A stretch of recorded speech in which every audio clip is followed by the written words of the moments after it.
Il est si facile de surestimer l'importance d'un moment déterminant et de sous-estimer l'utilité d'apporter de petites améliorations au quotidien.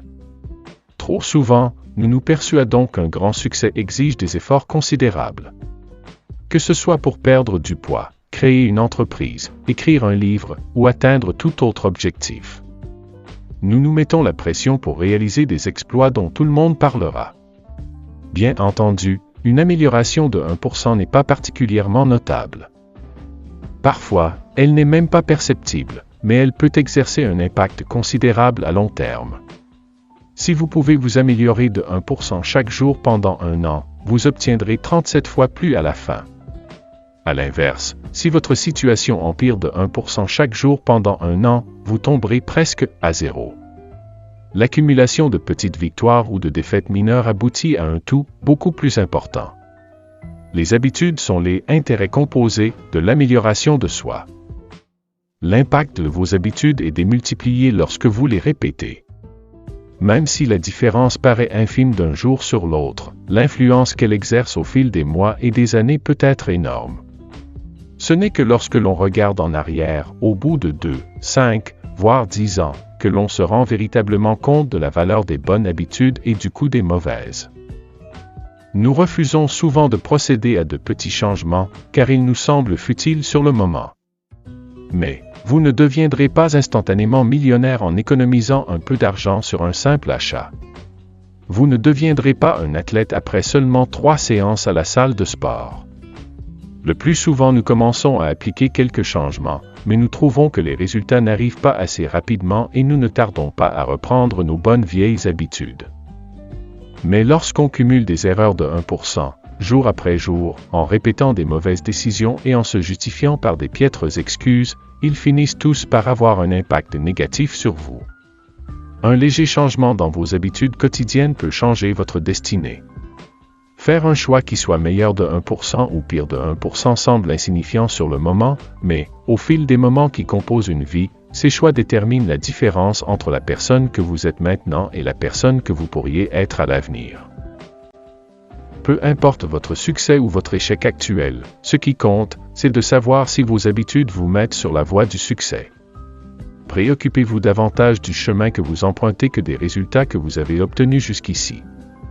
Vos résultats sont des indicateurs tardifs de vos habitudes. Votre valeur nette est un indicateur tardif de vos habitudes financières. Votre poids est un indicateur tardif de vos habitudes alimentaires. Vos connaissances constituent des indicateurs tardifs de vos habitudes d'apprentissage. Vous obtenez ce que vous répétez au quotidien. Toutes les grandes réussites ont des débuts modestes. La graine semée par chaque habitude est une décision unique et infime, mais à mesure que cette décision se répète, l'habitude germe et se renforce, les racines s'enfoncent profondément et les branches poussent. Perdre une mauvaise habitude revient à déraciner un chêne solidement ancré en nous, et créer une bonne habitude revient à cultiver une fleur délicate un jour après l'autre. Si vous avez du mal à changer vos habitudes, le problème ne vient pas de vous, mais du système et des moyens que vous utilisez.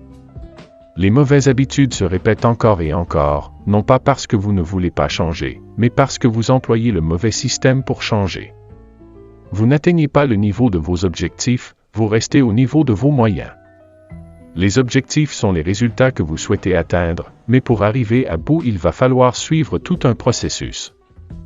Ce sont ces moyens qui vous mèneront aux résultats souhaités. Vous devez vous concentrer autant sur vos objectifs que sur les processus. Plus une opportunité est attractive, plus elle risque de devenir une habitude. Si vous souhaitez augmenter les chances qu'un comportement se produise, vous devez le rendre attrayant. Nous devons rendre nos habitudes attractives, car c'est l'attente d'une expérience enrichissante qui nous motive à agir. Les habitudes sont une boucle d'action liée à la dopamine. Lorsque la dopamine augmente, notre motivation à agir augmente également. C'est l'attente d'une récompense, et non son accomplissement qui nous pousse à agir. Plus l'anticipation est grande, plus le pic de dopamine est important. Le regroupement de tentations est un moyen de rendre vos habitudes plus attractives. Cette stratégie consiste à associer une action que vous voulez faire à une action que vous devez faire. Redéfinir vos habitudes pour mettre en évidence leurs avantages plutôt que leurs inconvénients est un moyen rapide et libérateur de changer d'état d'esprit et de rendre une habitude plus attrayante, au lieu de vous dire « je dois aller courir le matin ». Dites-vous « c'est le moment d'aller courir et d'améliorer mes performances ».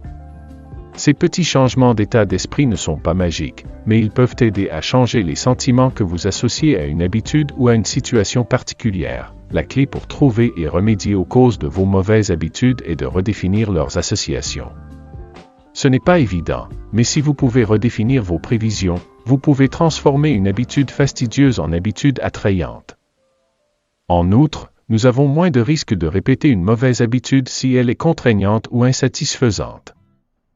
Il est facile de s'empêtrer dans une recherche de conduite optimale à adopter, le moyen le plus rapide de perdre du poids, le meilleur programme pour développer sa musculature, l'idée parfaite pour développer un moyen astucieux de gagner de l'argent.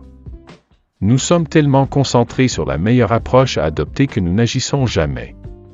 Comme l'écrivit Voltaire, le mieux est l'ennemi du bien. Si vous voulez maîtriser une habitude, la clé est de commencer par la répétition. Et non par la perfection. Vous n'avez pas besoin de définir toutes les caractéristiques d'une nouvelle habitude, vous avez juste besoin de la mettre en pratique. Au lieu d'essayer de créer une habitude parfaite dès le début, exécutez une action facile de manière constante. Vous devrez normaliser vos actions avant de pouvoir les optimiser. Il n'y a pas de formule magique pour calculer le temps nécessaire à la formation des habitudes. Peu importe que vous mettiez 20, 30 ou 100 jours à l'adopter. Ce qui compte, c'est la vitesse à laquelle vous mettez en pratique votre comportement. Vous pouvez faire quelque chose 2 fois en 30 jours ou 200 fois. C'est la fréquence qui fait la différence. Vos habitudes actuelles ont été intériorisées au cours de centaines, voire de milliers de répétitions, les nouvelles habitudes exigent le même niveau de fréquence. Vous devez enchaîner suffisamment de tentatives réussies jusqu'à ce que le comportement soit bien ancré dans votre esprit et que vous franchissiez la ligne de l'habitude. Chaque habitude produit de multiples résultats dans le temps. Malheureusement, ces résultats sont souvent décalés. Avec nos mauvaises habitudes, le résultat immédiat est généralement bon, mais le résultat final est mauvais. Avec de bonnes habitudes, c'est l'inverse, le résultat immédiat est désagréable, mais le résultat final est agréable. Nous voulons tous un avenir meilleur. Toutefois, lorsque le moment de la décision arrive, la gratification instantanée gagne généralement. Vous ne faites plus de choix pour votre moi futur, qui rêve d'être en meilleure forme, plus riche ou plus heureux, vous faites des choix pour votre moi actuel, qui veut être rassasié et diverti. En règle générale, plus l'action vous procure un plaisir immédiat, plus vous devriez vous demander si elle est conforme à vos objectifs à long terme. Bien que les habitudes soient efficaces, vous avez besoin d'un moyen de rester conscient de votre performance au fil du temps, de sorte que vous puissiez continuer à vous améliorer. Les habitudes offrent de nombreux avantages, mais l'inconvénient, c'est qu'elles peuvent nous enfermer dans nos anciens schémas de réflexion et d'action, même lorsque le monde évolue autour de nous. Tout est éphémère. La vie change constamment, vous devez donc vérifier régulièrement si vos anciennes habitudes et croyances vous sont encore utiles. Pour obtenir des résultats sur la durée, le secret est de ne jamais cesser d'apporter des améliorations. Vous n'imaginez pas tout ce que vous pouvez construire si vous apportez des améliorations continuellement.